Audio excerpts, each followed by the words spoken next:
আসসালামু আলাইকুম প্রিয় ছাত্রছাত্রীবৃন্দ, আশা করছি আল্লাহর অসীম রহমতে তোমরা ভালো আছো। আমি মোহাম্মদ আজিমউদ্দিন, সহকারী অধ্যাপক, প্রাণিবিজ্ঞান বিভাগ, কর্ণফুলী সরকারি কলেজ, কাপ্তাই, রাঙামাটি পার্বত্য জেলা থেকে আমার ছাত্রছাত্রী সহ সম্মানিত অভিভাবক যারা এই ভিডিও ক্লাসটি দেখছেন তাদের সবাইকে স্বাগত জানাচ্ছি। আজকের এই জীববিজ্ঞান ভার্চুয়াল ক্লাসটি একাদশ এবং দ্বাদশ শ্রেণীর জন্য প্রস্তুত করা হয়েছে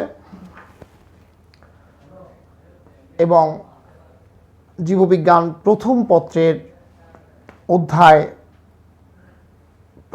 অর্থাৎ প্রথম অধ্যায় থেকে নির্বাচন করা হয়েছে। তোমরা একটি ছবি দেখতে পাচ্ছ, এখানে কালো বাউন্ডারির ভেতরে যে ছবিটা দেখানো হয়েছে এটি তোমাদের মোটামুটি পরিচিত বলেই মনে হয়, কারণ আমরা গত ক্লাসে যে কোষ অঙ্গাণু নিয়ে আলোচনা করেছিলাম তার সাথে এর যথেষ্ট মিল আছে, আর সেজন্যেই এটি পড়ার সময় খুব সাবধানতা অবলম্বন করতে হবে।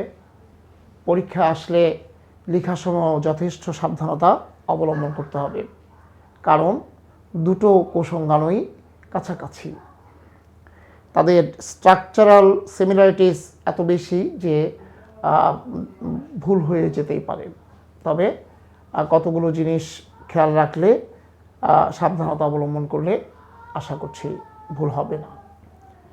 আমি আগেও বলেছি যে জীববিজ্ঞান আসলে এটা একটা ইন্টারেস্টিং সাবজেক্ট, এটা বুঝে বুঝে পড়তে হয়। যারা বলে যে এটি মুখস্থ করতে হয় এটি সঠিক নয়, হয়তো তাদের জন্য সেটি প্রযোজ্য, কিন্তু একটা মজার বিষয়কে তুমি যদি মুখস্থবিদ্যা মনে করে খালি মুখস্থই করতে থাকো না বুঝে, তাহলে মুখস্থ তো করতে হবেই। একটা হচ্ছে বুঝে মুখস্থ করা, একটা হচ্ছে না বুঝে মুখস্থ করা।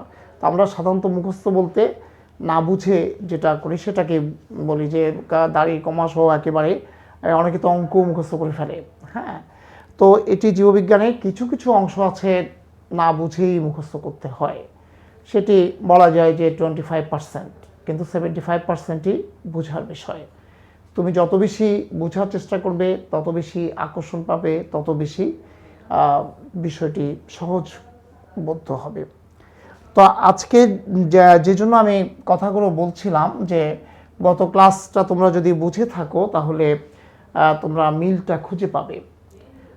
তাহলে এটি হচ্ছে আসলে গোলজি বডি, এগুলো কমপ্লিট, এটা গোলজি বডির বিভিন্ন স্ট্রাকচারাল সিমিলারিটিস এবং ডিসিমিলারিটিস এখানে দেখানো হয়েছে। তাহলে আমাদের আজকের আলোচ্য বিষয় গোলজি বডি। আজকের আলোচ্য বিষয় থেকে আমরা যেগুলো জানতে পারবো সেগুলো হচ্ছে যে হিস্ট্রিক্যাল ব্যাকগ্রাউন্ডটা তো জানবো গোলজি বডি, পাশাপাশি আমরা স্ট্রাকচার অফ গোলজি বডি এটা জানতে পারবো।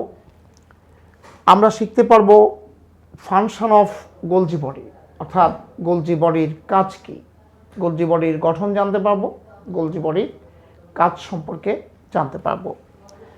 আর জানতে পারবো ট্রাফিক পুলিশ, অর্থাৎ গোলজি বডিকে ট্রাফিক পুলিশ বলা হয় কেন, এটা একটা ইন্টারেস্টিং কোশ্চেন।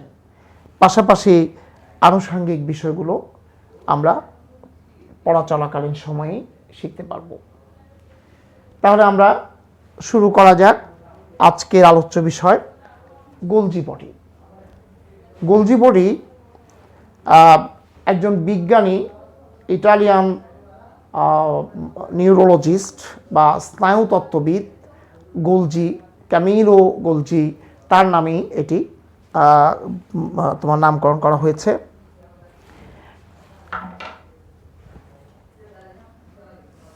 ক্যামিলো গোলজি 1898 সালে তিনি এটি আবিষ্কার করেন।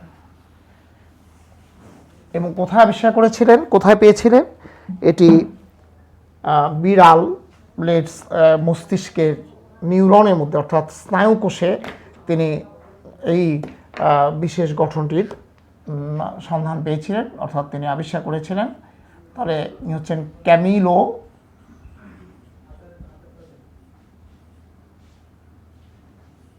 গোলজি।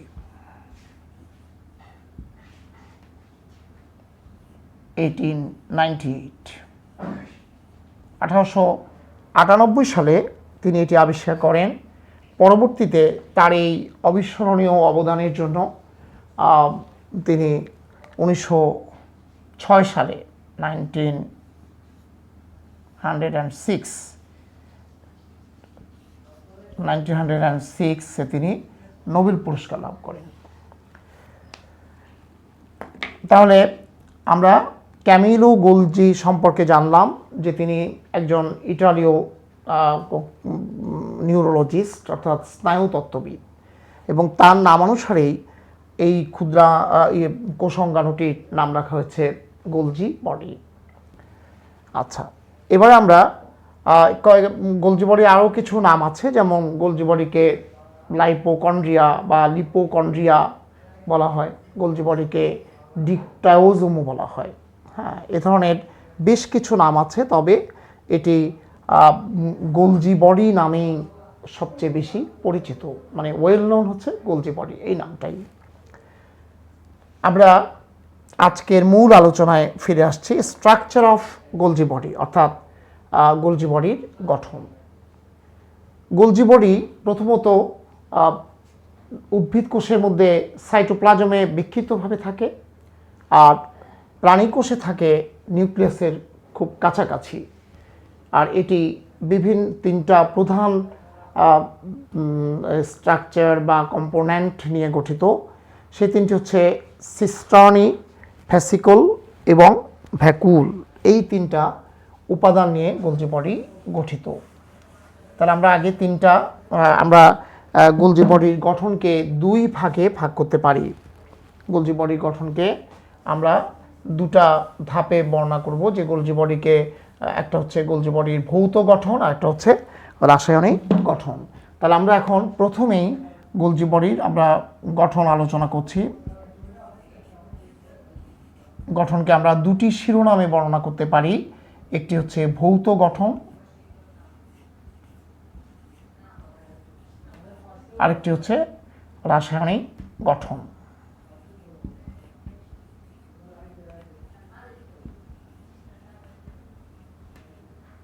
ভৌত গঠন এবং রাসায়নিক গঠন এই দুই ভাগে আমরা দুটি শিরোনামে আমরা ব্যাখ্যা করতে পারি।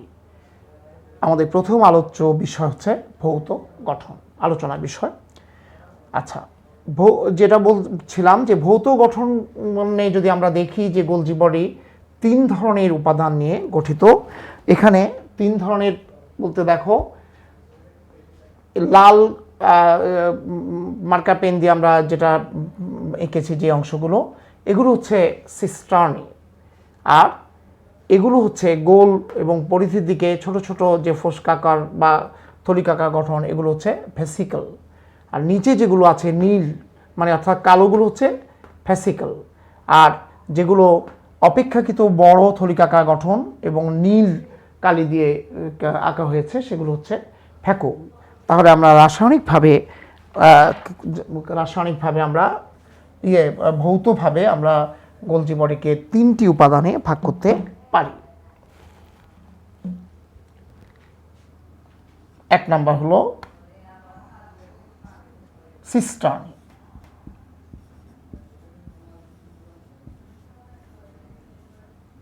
দুই হচ্ছে ভেসিকল,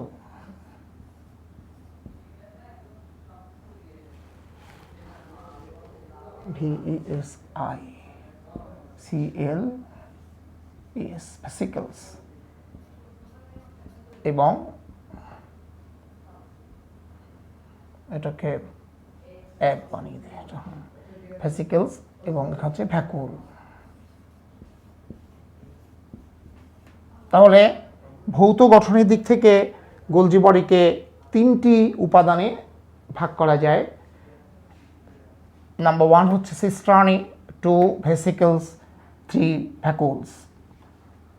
আমরা আবারও বলছি যে গোলজি বডিকে ভৌত গঠনগতভাবে 3টি উপাদানে বিভক্ত করা যায়, সিস্টার্নি, ভেসিকল এবং ভ্যাকুলস।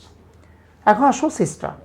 সিস্টার্নি হচ্ছে সবচেয়ে বেশি পরিমাণে থাকে সিস্টার্নি এবং আকৃতিগতভাবে বড়, বেশি দৃষ্টিগোচর হয় সেগুলোই। তাহলে সিস্টার্নিগুলো আমরা এখন আলোচনা করছি। যে সিস্টার্নি হচ্ছে যে সমস্ত গোলজি বডি আকৃতিগতভাবে সরু, লম্বা অথবা চ্যাপ্টা, লম্বা হবে তবে সরু অথবা চ্যাপ্টা হতে পারে। যেমন এখানে দেখো সরু, এখানে চ্যাপ্টা, থলিকাকার অথবা চৌবাচ্চাকার গঠন এবং তোমার সমান্তরালভাবে অবস্থান করে, পাশাপাশি তোমার সমান্তরালভাবে অবস্থান করে এবং এরা হচ্ছে অশাখান্বিত, অসম দৈর্ঘ্য বিশিষ্ট, তাদেরকেই বলা হয় সিস্টার্নি। আমরা তিনোটার ব্যাখ্যা দিয়ে তারপর আজকে আমরা সংজ্ঞাটা পরে বলবো। আগে মানে গঠনে এই 3টা উপাদানই আমরা সংজ্ঞার মধ্যে ঢুকিয়ে নেব, সেই জন্যই আমি সংজ্ঞাটা আজকে প্রথমে বলছি না। সংজ্ঞাটা আগে আমি গঠনটা ব্যাখ্যা করার পরে তোমাদেরকে সংজ্ঞাটা বলবো, তাতে তোমাদের বুঝতে সুবিধা হবে। তবে তোমরা কিন্তু প্রথমেই স্ট্রাকচার যে কোনো স্ট্রাকচারই যদি আসে তাহলে প্রথমে তার সংজ্ঞা দেবে, তারপর তার স্ট্রাকচারে আসবে, গঠনে আসবে। সেজন্য এই যে গঠন লিখেছি, গঠনের আগে কিন্তু তোমরা এখানে হেডলাইন দেবে গোলজি বডি এবং তাকে সংজ্ঞায়িত করবে। কিন্তু আমি সংজ্ঞাটা আজকে পরে বলছি এই জন্য যে এখানে একটু মানে সংজ্ঞাটার মধ্যে তাৎপর্য আছে, সেই জন্যেই পরে বলছি। প্রথমে বললে তোমরা জিনিসটা গদবাধা ধরবে, কিন্তু আমি যদি গঠন বলার পরে বলি তখন তোমরা সেটা গুরুত্বটা বেশি পাবে এবং বোঝাটা অনেকটা সহজ হবে। তাহলে এখানে আমরা বলছিলাম সিস্টার্নি। সিস্টার্নি হচ্ছে গোলজি বডির যে সমস্ত গঠন লম্বা, সরু অথবা চ্যাপ্টা, অসম দৈর্ঘ্য বিশিষ্ট এবং সমান্তরালভাবে অবস্থান করে, তাদেরকে বলা হয় সিস্টার্নি। প্রতিটি কোষে সিস্টার্নির সংখ্যা 2 থেকে 20টি পর্যন্ত হতে পারে, অর্থাৎ এই ধরনের গঠন 20টা পর্যন্ত থাকতে পারে। তবে এই সিস্টার্নিগুলো স্তূপাকারে সজ্জিত থাকে এবং সেই প্রতিটি স্তূপে এদের সংখ্যা 3 থেকে 8টি হতে পারে। যেমন ধরো এখানে আমি যে স্তূপটা এঁকেছি সেখানে 1, 2, 3, 4টা এঁকেছি। এখানে একটা স্তূপ এঁকেছি, এখানেও 1, 2, 3, 4, 5টা 6টা, মানে একটা স্তূপে সর্বোচ্চ 8টা পর্যন্ত হতে পারে, 3 থেকে 8। সেজন্য আমি 3 আঁকি নাই, 3 থেকে একটু বাড়িয়ে আঁকলাম 4টা করে। তাহলে তোমরা 5টা 6টা এরকম আঁকতে পারবে, কমপক্ষে 4টা আঁকবে। তাহলে এখানে আমরা বলছি যে এরা স্তূপাকারে সজ্জিত থাকে এবং প্রত্যেকটা স্তূপের মধ্যে সিস্টার্নির সংখ্যা থাকে 3 থেকে 8। এই জিনিসগুলো একটু মনে রাখার চেষ্টা করবে। টোটাল সিস্টার্নির সংখ্যা হচ্ছে 2 থেকে 20, আর স্তূপাকার গঠনটা সেই অনুযায়ী হবে। প্রত্যেকটা স্তূপের মধ্যে এদের সংখ্যা থাকে 3 থেকে 8। তার মানে হচ্ছে যে তোমার 2টা অথবা 3টা স্তূপ থাকতে পারে। হ্যাঁ, তাহলে 3টা স্তূপ থাকবে অন্তত, যেহেতু 8টা বেশি থাকে না, তাহলে 3টা কিংবা 4টাও থাকতে পারে স্তূপের সংখ্যা। তাহলে এখন আসো যে এই সিস্টার্নিগুলোর আবার 2টা প্রান্ত আছে। যেই প্রান্তটা প্লাজমা মেমব্রেনের দিকে, যেমন এদিকে দেখেছি, ধরো এগুলো সিস্টার্নি, এগুলো সিস্টার্নি। সিস্টার্নির এই প্রান্তটা, এটাকে আমরা যদি প্লাজমা মেমব্রেন ধরে নিই আর এখানে যদি নিউক্লিয়াস কল্পনা করি ভেতর দিক, তাহলে প্লাজমা মেমব্রেন সংলগ্ন প্রান্তকে বলা হয় ট্রান্সফেস, আর কেন্দ্র সংলগ্ন প্রান্তকে বলা হয় সিস ফেস। দুটো শব্দ এখানে, একটা হচ্ছে ট্রান্সফেস আর একটা হলো সিস ফেস।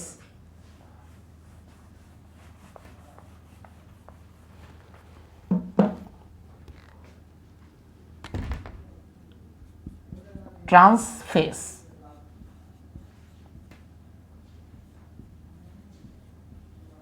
আরেকটা হচ্ছে সিস ফেস।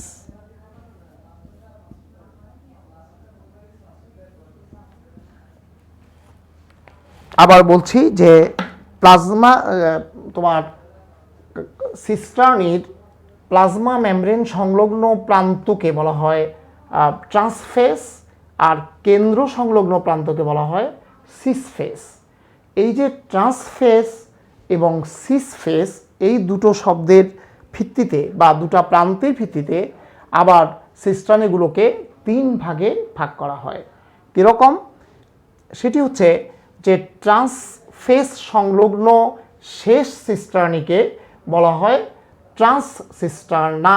সিস্টার্নি হচ্ছে সিঙ্গুলার, প্লুরাল, সিস্টার্না হচ্ছে সিঙ্গুলার। এখানে যখন আমি মানে 4টা 3টা অর্থাৎ একাধিক সিস্টার্নাকে বোঝাবো তখন উচ্চারণটা হবে সিস্টার্নি, আর যখন একটাকে চিহ্নিত করব তখন হবে সিস্টার্না। কাজেই ট্রান্সফেস সংলগ্ন শেষ সিস্টার্নাকে বলা হয় ট্রান্সসিস্টার্না।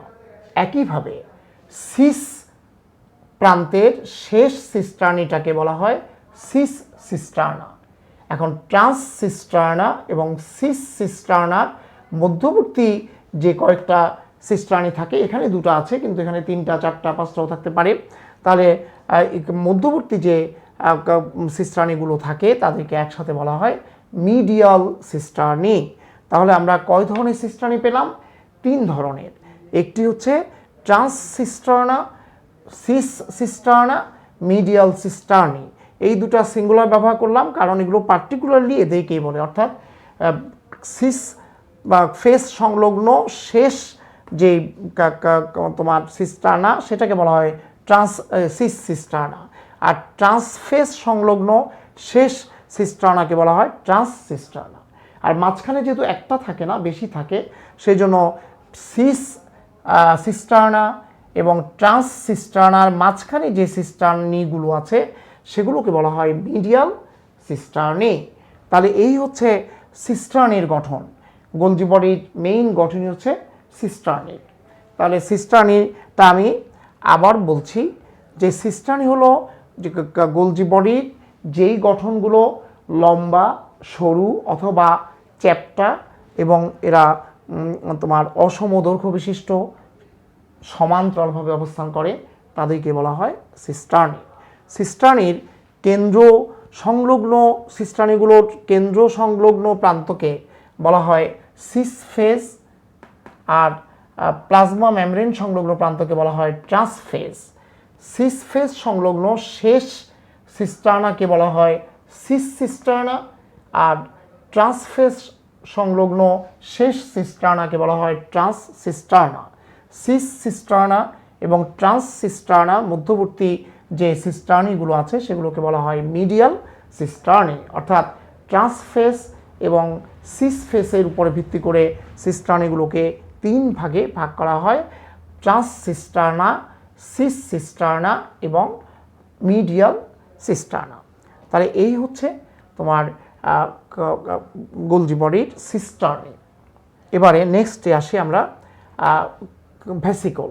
ভেসিকল হচ্ছে সিস্টার্নির পরিধি বরাবর ছোট ছোট যেই থলিকাকৃতি গঠনগুলো থাকে তাদেরকে বলা হয় ভেসিকল। এরপর আসো ভ্যাকুল। ভ্যাকুল হচ্ছে সিস্টার্নির প্রান্তভাগে যেই বড় বড় অপেক্ষাকৃত বড়, অর্থাৎ ভেসিকল থেকে অপেক্ষাকৃত বড় থলিকাকার যে গঠনগুলো থাকে তাদেরকে বলা হয় ভ্যাকুলস। তাহলে আমরা ভৌত গঠনে 3 ধরনের গোলজি বডি পাচ্ছি। কি কি? সিস্টার্নি, ভেসিকল এবং ভ্যাকুল। সিস্টার্নিগুলো হচ্ছে লম্বা, তোমার চ্যাপ্টা, সমান্তরালভাবে অবস্থান করে এবং অসম দৈর্ঘ্য বিশিষ্ট। আর ভেসিকল এবং ভ্যাকুল একই রকম। ভেসিকলগুলো হচ্ছে অপেক্ষাকৃত ছোট থলিকাকার গঠন এবং তারা থাকে পরিধি বরাবর, এগুলো পরিধির দিকে থাকে। আর ভ্যাকুল যেগুলো সেগুলো হচ্ছে অপেক্ষাকৃত বড় বড় থলিকাকার গঠন এবং তারা প্রান্তভাগে অবস্থান করে। তাহলে এই হচ্ছে তোমার ভৌত গঠন গোলজি বডি। আমরা বলেছিলাম যে গোলজি বডিকে 2টি শিরোনামে বর্ণনা করা যায়। 1 নম্বর হচ্ছে ভৌত গঠন, 2 নম্বর হচ্ছে রাসায়নিক গঠন। তাহলে আমরা ভৌত গঠন আলোচনা করলাম। এখন আলোচনা করব রাসায়নিক গঠন। তাহলে এখন হবে 2 নম্বর রাসায়নিক গঠন।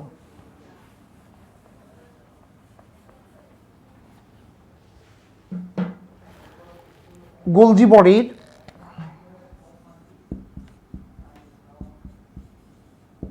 রাসায়নিক গঠনে আমরা যে জিনিসগুলো পাবো সেগুলো হচ্ছে এখানে প্রোটিন এবং লিপিড। প্রোটিন থাকে 60% থাকে প্রোটিন এবং 40% থাকে লিপিড। গোলজি বডিতে 40% হচ্ছে লিপিড, 60% হচ্ছে প্রোটিন। এটা হচ্ছে সামগ্রিকভাবে। এছাড়া গোলজি বডিতে বিভিন্ন ধরনের এনজাইম থাকে, যেমন এটিপিএস, প্রথমে এডিপিএস লেখো, এডিপিএস এটা একটা এনজাইম। এটিপিএস,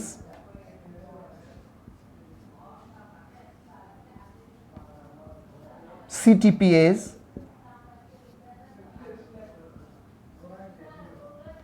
এগুলো সব এনজাইম, এবং টিটিপিএস। অর্থাৎ রাসায়নিক গঠনে গোলজি বডিতে বেশ কিছু এনজাইম থাকে, যার মধ্যে প্রধান এনজাইমগুলো আমরা লিখলাম: এডিপিএস, সিটিপিএস, এটিপিএস, এডিপিএস, সিটিপিএস, সিটিপিএস, টিটিপিএস। আবার বলছি, এডিপিএস, এটিপিএস, সিটিপিএস এবং টিটিপিএস। এই এনজাইমগুলো হচ্ছে প্রধান। এনজাইম ছাড়া আর থাকে কি? Magnesium ion. এছাড়া আমরা এখানে আরও যেগুলো পাবো সেগুলো হচ্ছে ম্যাগনেসিয়াম আয়ন। তারপর থাকে গ্লুকোজ 6-ফসফেট।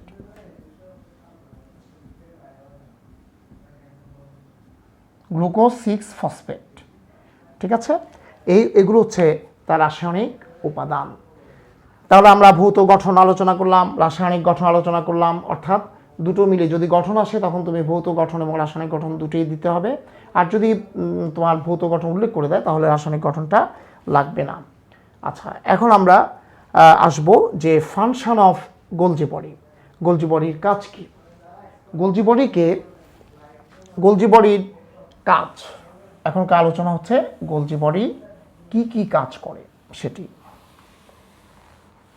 আমাদের তিনটা মূল বিষয় ছিল, একটি হচ্ছে গঠন, অপরটি হচ্ছে ফাংশন বা কাজ, এবং 3 নাম্বারটি হলো ট্রাফিক পুলিশ কেন বলা হয় সেটি একটি প্রশ্ন। তাহলে এখন আমরা যেটি আলোচনা করছি সেটি হচ্ছে গোলজি বডির কাজ, ফাংশন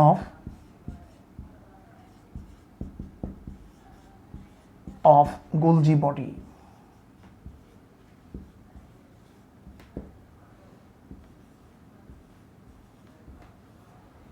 আচ্ছা, ফাংশনগুলোকে আমরা যদি ভাগ করে নিই, যে প্রথম গোলজি বডি যে কাজটা করে সেটি হচ্ছে গোলজি বডি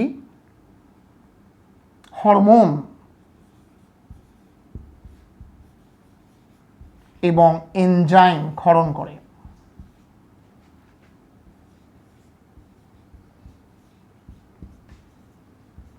এনজাইম ক্ষরণ করে।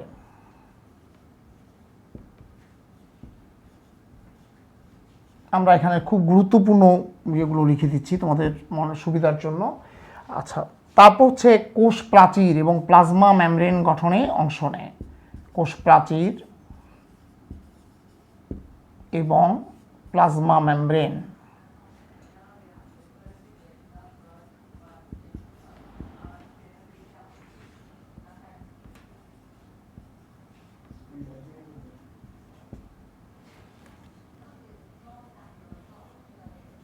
গঠন করে। শুক্রাণুর উপরে তোমরা দেখেছিলা যে ওখানে একটা অ্যাক্রোজোম আছে, তাহলে অ্যাক্রোজোম শুক্রাণুর অ্যাক্রোজোম সৃষ্টি করে।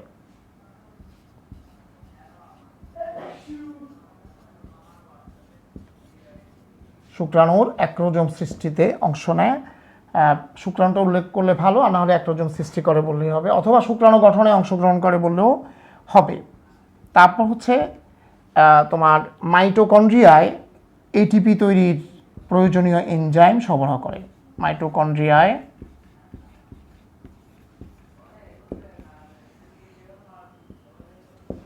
এটিপি তৈরির প্রয়োজনীয়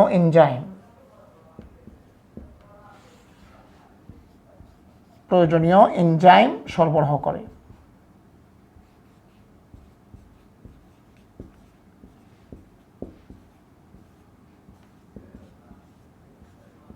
প্রয়োজনীয় এনজাইম সরবরাহ করে।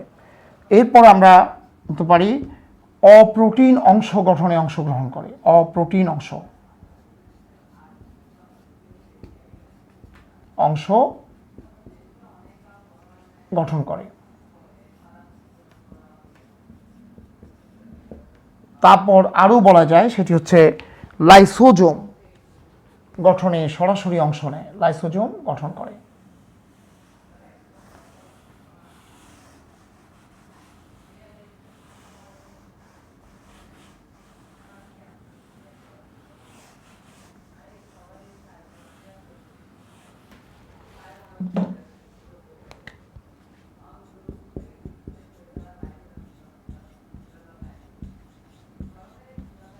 লাইসোজোম গঠন করে।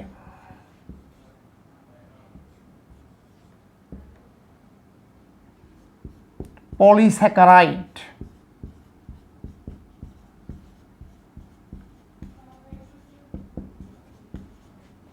উৎপন্ন করে।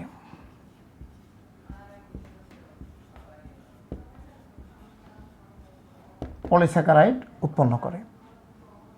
তারপর হচ্ছে ভিটামিন সঞ্চয় করে।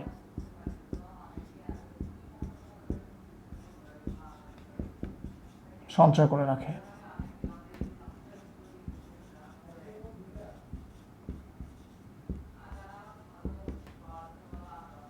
তাহলে আমরা এখানে যে মোটামুটি 1 2 3 4 5 6 7 8 অনেকগুলোই আলোচনা করলাম।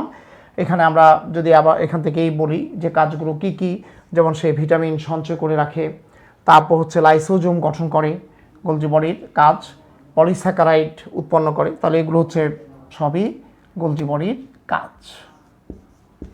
যদিও আগে লিখেছি তারপরেও এখানে সাথে আছে। তাহলে হরমোন এবং এনজাইম ক্ষরণ করে, কোষ প্রাচীর এবং প্লাজমা মেমব্রেন গঠন করে, শুক্রাণুর অ্যাক্রোজোম সৃষ্টি করে, অথবা শুধু অ্যাক্রোজোম সৃষ্টি করে বললেও হবে। মাইটোকন্ড্রিয়ায় এটিপি তৈরির প্রয়োজনীয় এনজাইম সরবরাহ করে, আর অপ্রোটিন অংশ গঠনে সাহায্য করে বা গঠন করে বললেও হবে। তাহলে এই হচ্ছে কাজ, অর্থাৎ গোলজি বডির কাজ বা ফাংশন অফ গোলজি বডি। এখন আমরা তাহলে দ্বিতীয় ধাপটা শেষ করলাম। আজকে আলোচ্য বিষয় ছিল গোলজি বডি, এবং তার মধ্যে 3টি উল্লেখযোগ্য বিষয়। একটি হচ্ছে গোলজি বডির গঠন, আরেকটি হচ্ছে গোলজি বডির কাজ, এবং একটি ছোট্ট প্রশ্ন ছিল সেটি বাকি রয়ে গেছে, সেটা হচ্ছে গোলজি বডিকে ট্রাফিক পুলিশ বলা হয় কেন? গোলজি বডিকে ট্রাফিক পুলিশ বলার কারণ হলো যে গোলজি বডি যে এন্ডোপ্লাজমিক রেটিকুলামে যে বস্তুগুলো তৈরি হয় সেগুলো ঝিল্লিবদ্ধ বস্তুগুলোকে কেন্দ্র থেকে পরিধি পর্যন্ত বহন করে নিয়ে যায়, আর সেজন্যই গোলজি বডিকে traffic police of the cell বলা হয়। আবার বলছি যে গোলজি বডিকে একটা কোশ্চেন লিখে নাও, তাহলে তোমরা এখান থেকে কোশ্চেন প্রথমে লিখবে যে গোলজি বডি কাকে বলে, তারপর 2 নাম্বার যেটা আমরা আলোচনা করবো গোলজি বডির লাস্টেই এখন আমি সংখ্যাটা বলবো। গোলজি বডি কাকে বলে এটি তোমরা প্রথমে লিখবে, তারপর গোলজি বডির গঠন, সেখানে ভৌত গঠন রাসায়নিক গঠন লিখবে, আর গোলজি বডির কাজ তো লিখেই দিলাম। এখন যেটা বলছি এই কোশ্চেনটা লেখো যে গোলজি বডিকে ট্রাফিক পুলিশ বলা হয় কেন। তাহলে এটা সংক্ষিপ্ত প্রশ্ন, জ্ঞানমূলক প্রশ্ন। গোলজি বডিকে যেহেতু গোলজি বডি কোষের কেন্দ্র থেকে ঝিল্লিবদ্ধ বস্তুগুলোকে পরিবহন করে পরিধির বরাবর তথা প্লাজমা মেমব্রেন পর্যন্ত নিয়ে যায়, সেহেতু গোলজি বডিকে traffic police of the cell বলা হয়। মানে ট্রাফিক পুলিশ যেরকম গাড়িগুলোকে সুশৃঙ্খলভাবে নিয়ে যায়, গোলজি বডিও ঠিক সেরকম ঝিল্লিবদ্ধ বস্তুগুলোকে তোমার সাধারণত এন্ডোপ্লাজমিক রেটিকুলাম যেগুলোকে তৈরি করে সেগুলোকে কেন্দ্র থেকে পরিধি বরাবর বা প্লাজমা মেমব্রেন পর্যন্ত বহন করে নিয়ে যায়। সেজন্য গোলজি বডিকে তোমার বলা হয় যে traffic police of the cell. এখন আমি সব শেষে আজকে সংজ্ঞাটা দিচ্ছি গোলজি বডি কাকে বলে। আমরা ইতিমধ্যে গোলজি বডি গঠন জেনে গেছি, কাজ জেনে গেছি, কাজেই আমরা এখন একেবারেই ম্যাচিউর, এখন আমরা এটাকে সংজ্ঞায়িত করতে পারি। যদিও এটা তোমরা লেখার সময় লিখতে হবে আগে, কিন্তু আমি পরে বলার জন্য একটু চমক সৃষ্টির জন্য যে আমি প্রথমে বললাম না, আমি এটা ব্যাখ্যা করলাম। ব্যাখ্যা করার ফলে তোমরা গোলজি বডি সম্পর্কে স্পষ্ট ধারণা পেয়েছো। এখন যদি আমি সংজ্ঞাটা বলি সেটি তোমাদের জন্য অনেক সহজ করতে হবে। তাহলে এখন আমরা বলছি যে সরি, কোষস্থ সাইটোপ্লাজমে নিউক্লিয়াসের কাছাকাছি অবস্থিত যে কোষ অঙ্গাণু সিস্টার্নি, ভ্যাসিকল এবং ভ্যাকুল সমন্বয়ে গঠিত এবং প্লাজমা মেমব্রেন ও কোষ ঝিল্লি গঠন, প্লাজমা মেমব্রেন এবং কোষ প্রাচীর গঠনে মুখ্য ভূমিকা পালন করে তাকেই গোলজি বডি বলে। আবার বলছি যে কোষস্থ সাইটোপ্লাজমে ভাসমান নিউক্লিয়াসের কাছাকাছি অবস্থিত সিস্টার্নি, ভ্যাসিকল এবং ভ্যাকুল সমন্বয়ে গঠিত যে কোষ অঙ্গাণু প্লাজমা মেমব্রেন এবং কোষ প্রাচীর গঠনে মুখ্য ভূমিকা পালন করে তাকেই গোলজি বডি বলে। তো ঠিক আছে, আজকে তোমরা মোটামুটি আমার ধারণা তোমরা বুঝতে পেরেছো। তাহলে এখন আমরা একটু বাড়ির কাজ দেব। বাড়ির কাজটা হচ্ছে, মনে করো আমরা গত ক্লাসে আলোচনা করেছিলাম একটি, তোমরা এখানে ছবিটা আপাতত আমি সংক্ষেপেই দিচ্ছি যে মনে করো এখানে আজকে আমি ER লিখে দিলাম, এটা হচ্ছে A, GB,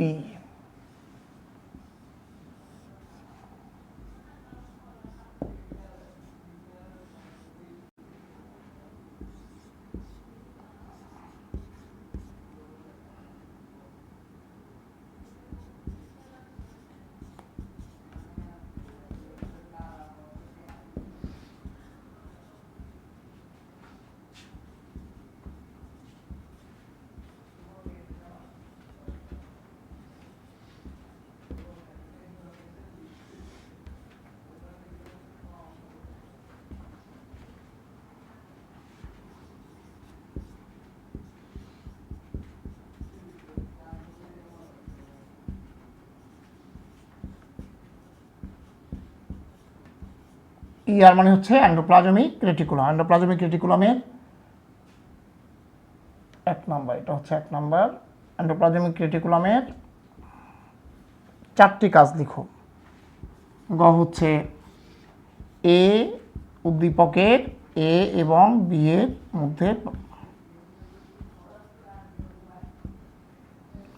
মধ্যে তুলনা করো।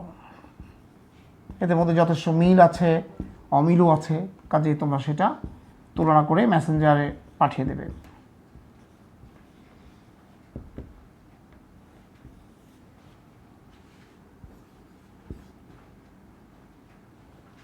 এটা হচ্ছে B।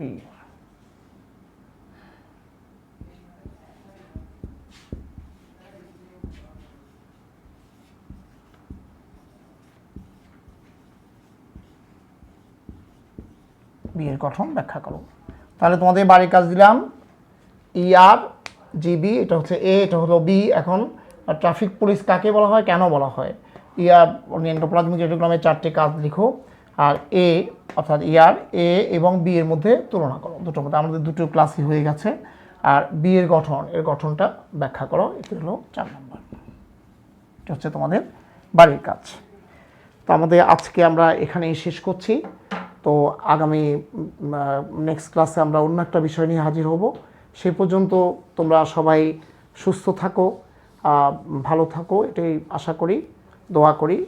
তো তোমরা সবাই, আমরা যারা এখনও আল্লাহর রহমতে সুস্থ আছি, আমরা যেন সুস্থ থাকি সেজন্য দোয়া করবে। যারা অসুস্থ হয়েছে তারা যেন দ্রুত আরোগ্য লাভ করে সেজন্য সবাই দোয়া করবে। সবাই সবার জন্য দোয়া করবে। যারা পৃথিবী থেকে বিদায় নিয়েছেন তাদের আত্মা মাগফিরাত কামনা করছি আমরা সবাই। পাশাপাশি আমরা যেন আরও সুস্থ থাকতে পারি সেই জন্য আল্লাহর কাছে সবাই দোয়া করব। আল্লাহ হাফেজ।